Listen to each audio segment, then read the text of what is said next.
than murdered. All the friends have flown before. On the morrow he will leave me, as my hopes have flown before. And the bird said nevermore. You're listening to the Call Podcast with Brandon and Josh. Welcome, everybody. Welcome, Ravens Nation, to The Call. It's a Baltimore Ravens podcast where we talk anything and everything Baltimore Ravens football. Thank you for listening to us on iTunes, Stitcher, TuneIn Radio, the Baltimore Sports Report Network, Player.fm, and Overcast, and Google Play Music. Guys, we are on location today. We are at Canton Waterfront Park. As you can see, beautiful water. Beautiful day, man. Beautiful day in Baltimore. We have a very special interview coming up with Amy Eveleth from the Maryland Zoo in Baltimore. She handles Rise and Conquer, two of the Ravens mascots. Absolutely, the official mascots. The official mascots. And we're going to talk to her about Rise and Conquer, about what game day is like and everything. I'm very excited for that interview. I'm very excited, especially to get the opportunity. I'm very excited the Baltimore Zoo was able to help us have this happen. I'm very excited for Amy and to dedicate her time and to have us, see what it's all about. I know, we really, other than the appearances of Rise and Conquer we've seen, we really wanted to know what they're all about. Yeah. And very up close and personal, we got to see them. Absolutely. So let's talk about, before we get to that interview, let's talk about what's going on in Ravens world. Darren Waller got popped for 4 games. Yeah. Got suspended, and it was for, what was it, an we don't know what kind of drug it was, but it was some sort of... Well, substance abuse policy. So whatever it was, the league mandated a 4-game suspension on that, so it could have been performance enhancing, it could have been HGH, we don't know, could have been pot, could have been any sort of thing. It could have been something like Chris Davis last year, where he had a prescription for something, didn't file it the right way. It was Adderall. And then Haloti Nada had the same thing happen. Right, so it could have been something as innocent as that. Yep, and it could have been something really bad. We don't know, but still he's serving a 4-game suspension. Yeah, and it's going to hurt the team detrimentally because we're already short with, I wouldn't say short, but we don't know the health of Brashard Perryman, as we know. Right. And we're thin at receiver, and we need playmakers. And Waller, I thought he was going to be a great asset for us. I mean, and we're talking like he's not going to be on the team. He is. We don't have him for 4 games. He'll be back after the Raiders game, early October. So, but with Perryman coming up, with the knee, we don't know how it's going to pan out. Training camp, we're going to have a close eye on training camp at the end of this month. But here's the thing I got to ask you about Waller. This is his sophomore year. He missed some of the season last year because of an injury. He was making the transition from wide receiver to tight end this year. Right. What does the suspension mean for him? Because now he was already making this transition on a pretty crowded position. Now he's missing the first 4 games. He's going to be kind of like the guy who drew the short end of the stick. Well, what it means is the Ravens are going to have to make a tough decision come that time because the 53-man roster, of course, is already going to be set well in advance before week 1. So they're going to have to make a decision. Do they drop somebody? Do they add somebody? Let alone, we don't know how it's going to shape out if anybody gets hurt in the first 4 weeks, if we can make room. So the Ravens have that decision. How are we feeling? Maybe they can put them on the practice squad, move around a few players. Speaking of tight ends, we got Watson, we got Gilmore, we got Max Williams. We have a healthy stable of tight ends. I think we're going to be Dennis okay. Pitta. Oh, you can't forget about Pitta. That's right. He's actually close to 100 or even 100% is what people say about the second hip injury. So what it comes down to is with the tight ends, we already understand Nick Boyle is already still in trouble. He's in got hot 10 water. games. 10 games this Jeez. time. So, the moral of the story is you got to stay out of trouble. And speaking of that, this weekend, it happened 2 days prior to the fights on Saturday night. Again, John Jones. He had Ravens ties being with his brother Art here. And he did when they did the Baltimore Arena. Didn't he do the Ray Lewis dance? Yes, he was. I was here. It was great. It was epic. So again, he had the ties. The dude is a bona fide athlete, one of the greatest of our generation, and what he does, and it just sucks. Like he said, it just sucks. You saw the raw emotion on Daniel Cormier's. Oh my God! Did you see that video? Yeah. That was amazing. Well, it cost him a lot of time and energy, and I actually got to see the fights, and I applaud Silva for what he did. And again, it just sucks all around, and it's just this is what drugs does, folks. you can't stress it enough. I mean, whether it was legal, whether it was illegal, whether it was a banned substance, whether it was not, that's not the point. The point is these athletes getting in trouble and over stupid stuff, and it's got to stop. I mean, it's hurting. And I tweeted this out, and the whole Jones situation, and of course with the Waller.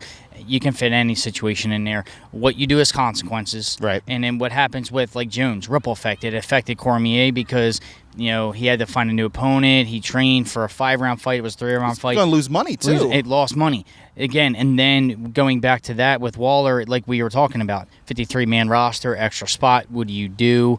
And it hurts his development as a player because now you don't have those 4 weeks to prepare. Right. And the actions do have consequences. Yeah.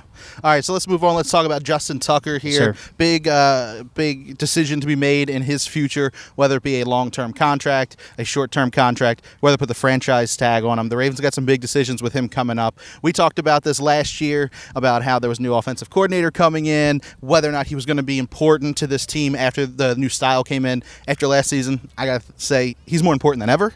More important than ever, man. A vital part. So what do the Ravens do? I think they get a long-term deal done. What I ultimately think might happen is we have less than a week. Franchise tag might be applied. Right. Get the average of 5, as we know the top 5 salaries of the position. Then they work out the structure. The Ravens have no problem with that as far as history's sake. I think it gets done. He's already stated he wants to be here. Justin was quoted saying it might not a matter of if, but when. Right. So I think ultimately you're going to see number 9 kicking balls for us for a while. I hope so. I mean, he's one of the best kickers in the league. We've seen some of the crazy things he can do. You were at the Detroit game where he became Legatron. And not to mention all the wonderful Royal Farms chicken that he promotes. Love it. Singing opera, it's just great. Yeah. He's got raw talent. I mean, the guy's awesome. I never forget the 5 golden rings and the Christmas. Yeah, the Christmas one. Yeah. I didn't expect to hear that voice from him. That was nuts. Oh, he's awesome. All right, so last thing before we get to our interview with Rise and Conquer, I got to ask you, Mark Trestman's coming back. This is the first time, I think, since 2013 the Ravens have had the same offensive coordinator for 2 seasons. What does that mean for the offense, the fact that they are in a system and they're actually sticking with it after a season? Oh, it's a round of applause. It's awesome. No, what it basically means for the offense is, again, you always cite change. Flacco's used to change. He's had coordinators. They changed coordinators in midseason and won the Super Bowl. So change, that doesn't affect the team. What is the nucleus of the playbook, the nucleus of the system, even bringing young, fresh talent with the veteran leadership that we have. They're getting used to his system, and that's great. You definitely don't want to change coordinators every season as we usually do around here, where it's just one and done, it didn't work out, or they get promoted to head coaching as Caldwell did and other coordinators before him. What happens is that system is in there. They know it. It's not a burden in training camp. It's like, hey, it's his system. Let's just implement and run. And it's kind of plug and play for the players to come in and out instead of going, okay, we have to hit the reset button like when Kubiak came in, and then see when he leaves, he has a different style than what he has. So it's just, again, you want to keep that same style, let's just say. But again, each coordinator has a different style, so you can't really implement it for, blueprinting it for years to come and duplicating it. All right, guys. So that is pretty much it for what's going on in Ravens world. This is the offseason, so we're happy to only hear about one suspension, no injuries, nothing like that. But we've got a very special interview coming up at the Maryland Zoo with Amy Eveleth. She's one of the trainers for Rise and Conquer, who we see every single game day at the stadium. So, guys, stick with us, and we'll be right back with our interview with Amy Eveleth at the Maryland Zoo.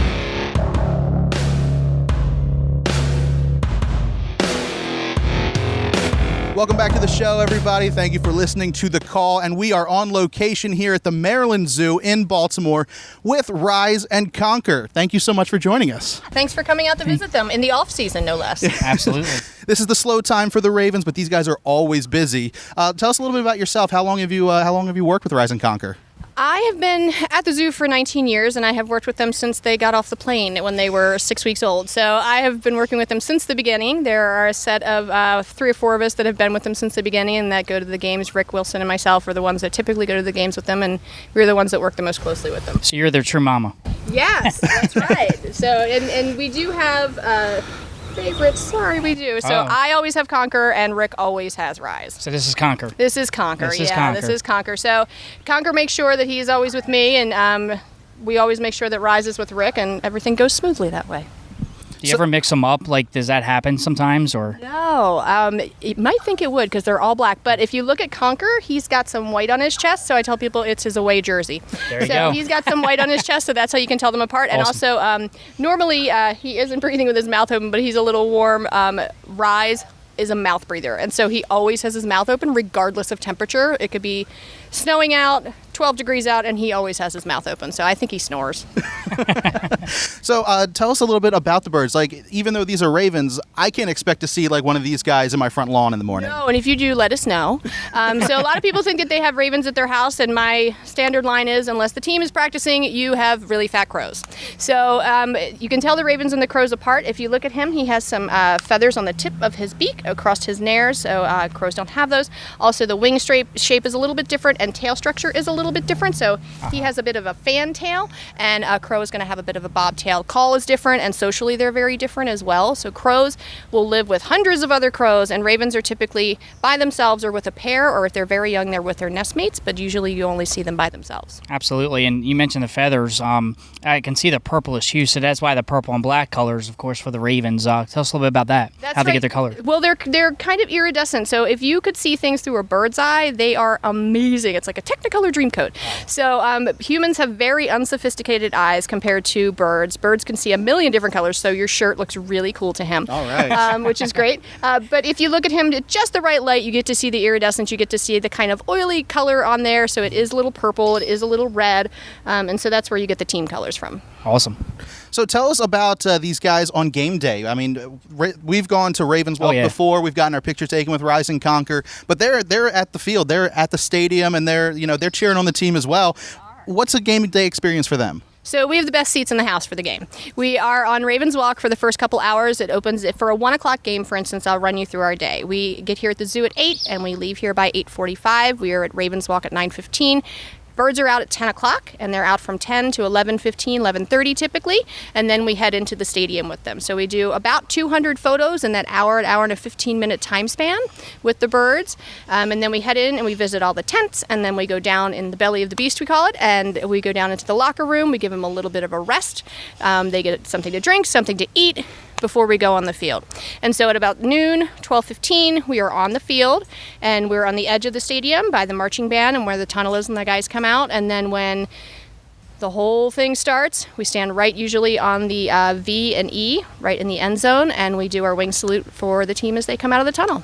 There you go. Every Sunday, like clockwork. Sunday, yeah, every game day. Now, does it matter with their scheduling, if it's a night game, Monday night game, week off, are they in that mode, in that regimen, I should say, or do they alter the schedule? We have a schedule here with them. So if they are going, if it's a game day, they are usually out overnight in their exercise pen, and they're not in their regular mute, just so they can get the ants out of their pants first thing in the morning. So they're a little easier to kennel for me. So they do have a routine. If they stay out overnight, they're going out in the morning for their game. He's looking at his brothers. So they're going out in the morning for their game. And then when we come home, we put them back easily, and they have their meat diet, and they're sleeping. They're very tired the next day, especially the night games. The night games are tricky because they go to sleep at dusk typically. So when we're at a night game, we make sure to keep them awake. So they're very, very tired when we are leaving the stadium around midnight. So really the crowd doesn't impact them whatsoever? It doesn't. I'm sorry to say they're not impressed. So not impressed, huh? Yeah, they're not, and they don't pay attention to the score. So when we're on the field, and the number one question we get is it stressful for them? And Ravens are so smart. I tell people they're like evil genius smart, and so they need something going on all the time, and they notice everything. And a bored bird. Yeah, exactly. We do not want them to be bored, because then they will get cranky, and we do not want a cranky Raven on the sideline. So when we are at the games, we make sure that they are stimulated all the time. We are doing interactions with fans. We're giving them little treats when no one's looking. We're giving them little scratches when no one's looking. But we also change up their routine.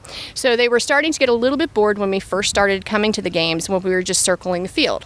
So then we decided to go up into the suite. So now we do suite visits the second and third quarter, and then come back down for the fourth for the end of the game. And it keeps them busy, and it keeps, the change of environment and the change of tempo. And so When we go home, they're very tired. We like tired, not bored. Interactive birds, of course. And They you mentioned are. you mentioned that you feed them treats. So what is their typical diet? As you said, I know in my history they're carnivorous birds. They're opportunistic eaters, so they'll eat anything that we give them. They've been known to steal some fruit out of sangria, so be careful when you stand next to them with your little drink. We tell everyone, they don't believe me. I'm telling you, he will steal the fruit, and he has.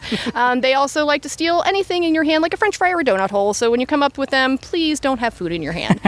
But we give them here at the zoo a very balanced diet. Ravens have weird little tummies that can digest anything, and so we have to constantly change up their diet so they're not getting the same thing every day because they can get sick from that.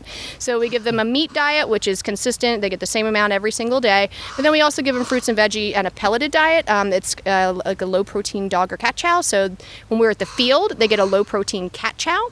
When they're here, they get the dog chow. So they only get the cat chow when they're with me and Rick and we're out doing appearances.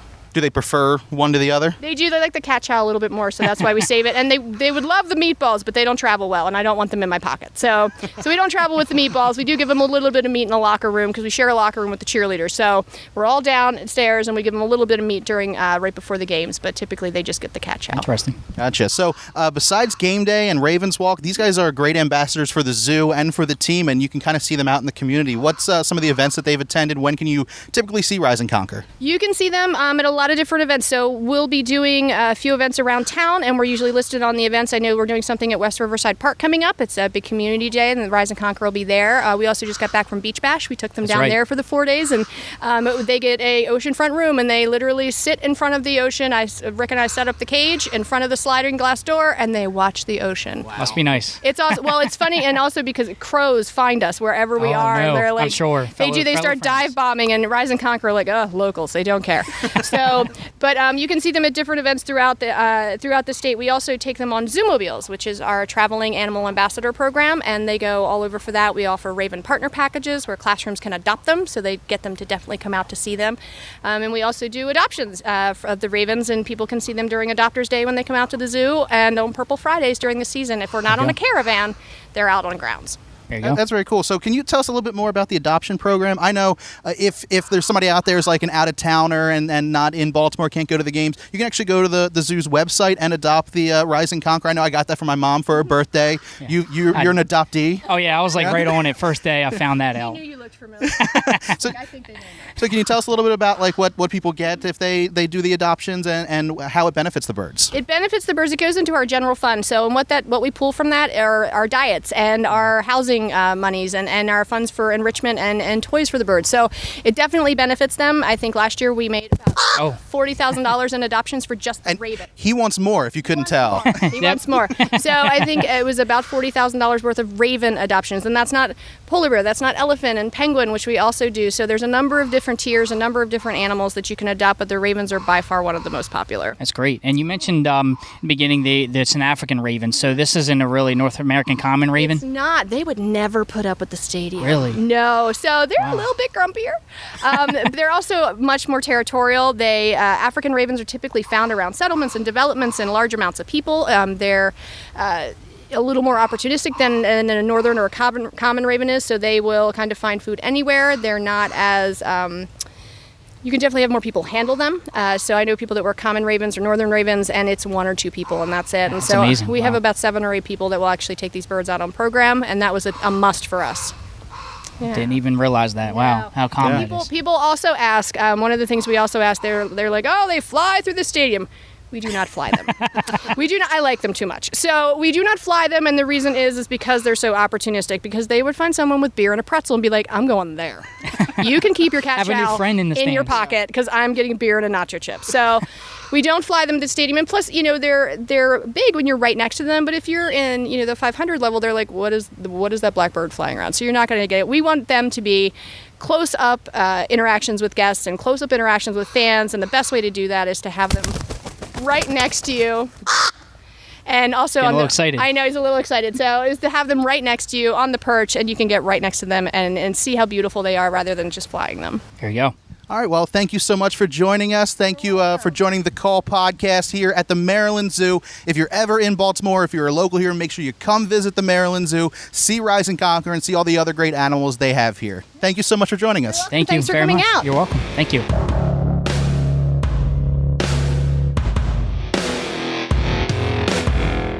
awesome was that, guys? Dude, that was awesome. Rise and Conquer at the Maryland Zoo. Great treat. Yeah, great. Not Wait, like did those cat food treats that they were feeding her. An actual Not at good all. treat for us. That was pretty cool. That was cool. And it's good to know you're alive. I know you went in the cage. You went into the Ravens cage. He came out alive. I did. When she was like, hey, do you want to go and film stuff? I was like, Yeah. Okay, But sure. It was really cool to get up close and personal with these birds and learn a lot about what they do. And some of the stuff they covered, and I got to talking to Amy on offhand after Right. camera, is they live for about 30 years, which is Wow. awesome. Yeah. And she said that they're 7 years old, so we're going to have at least these mascots for the foreseeable future, and of course the replaceable as the years go down. But what a great partnership. Yeah. Great with the zoo and the Ravens and what they have to offer, and the public appearances, the adoptions, the community. Great partnership, and it's great to have these live Ravens as our true mascots. I mean, we're the Baltimore Ravens. I mean, and they're so unique. it's That's awesome. the coolest thing is that they're such a unique creature, and so much that I didn't know about them that we learned in this interview. Oh, of course. I mean, it was definitely information and education, which we like to do, but it was just eye-opening and really diving into what they really are and all about. So Yeah. I'm definitely going to be reading up on that, and just remember that next time you see them on the field or in the stadium when Ravens walk, you listen to the podcast, a little bit more about them it's just awesome. I really, you can say I'm excited. I'm lost for words, kind of, because I'm just excited overall, man. It was a great treat, and I thank the Ravens and the Ravens for doing that. The partnership with the zoo. Thank you for the zoo opening up their doors to do that for us. Yeah. And Amy Eveleth with her time. I really appreciate it. Yeah, and if you guys are watching this video, if you're listening to our podcast, because I forgot to mention in the beginning, we did shoot all this for video, so Absolutely. you can see this on YouTube if you're listening to this in your And car. You took great pics, so. Oh, yeah, thank you. Upload. But if you guys are out of towners, you're not locals to Baltimore, maybe you once were, maybe you aren't any longer, you can actually go to the Maryland Zoo website and you can adopt Rise and Conquer. You've done it. We talked about it in the interview. Yeah, they send you stuff as a thank you in return. There's a little plush raven, Yep, some got it facts on my about desk. them. It's awesome. It's what a cool gift. It makes a cool gift for a birthday or anything coming up. Just really cool that you can adopt the birds, and you heard where the money goes with those adoptions. So really cool stuff. Thank you again to the Maryland Zoo. If you ever are in Baltimore, if you are local, make sure you go check out the zoo and support them as well. So that's pretty much it for the show. If you guys want to Absolutely. continue the conversation with Josh or I, it's real easy. All you have to do is go to Twitter. You can tweet to me at BrandoCash. Josh, where can people tweet to you at? Always at Italian GQ52. All right, very cool. Guys, we do this show for free. You listen, stream, download, and watch us on YouTube for free. All we ask in return is for you to please spread the word about the call. Let people know that you're a Baltimore Ravens fan. You listen to the call, and we're getting you ready for the upcoming season. So let people know on Facebook and Twitter and Tumblr and Pinterest and Instagram and Vine and Reddit, The whole and list. Snapchat, The whole list. Periscope. Just keep going. Maybe Uber. Maybe now with it's Pokemon Ball. They come The back. Pokemon so Go. So now we can just maybe. I Pokemon. turned 31 in 10 days, and I got downloaded it. the app. I Yeah. had to. We're sitting at the Orioles game, and my buddy's catching Pokemon while we're watching. I was like, I had to. I'm sorry. I had to.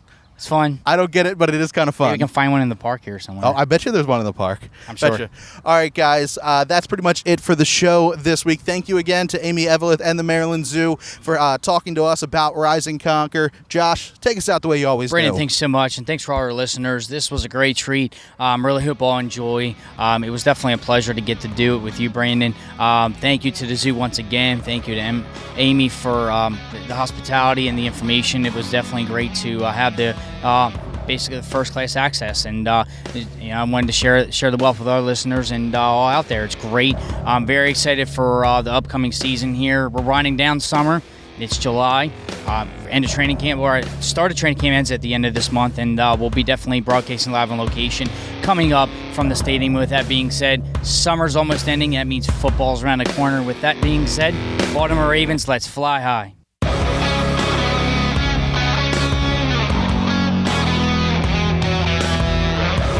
This has been a production of Brando Cash Entertainment. Music by Brad Lepore and Daniel Kelly from the DBK Studio. For more information, go to brandocash.com.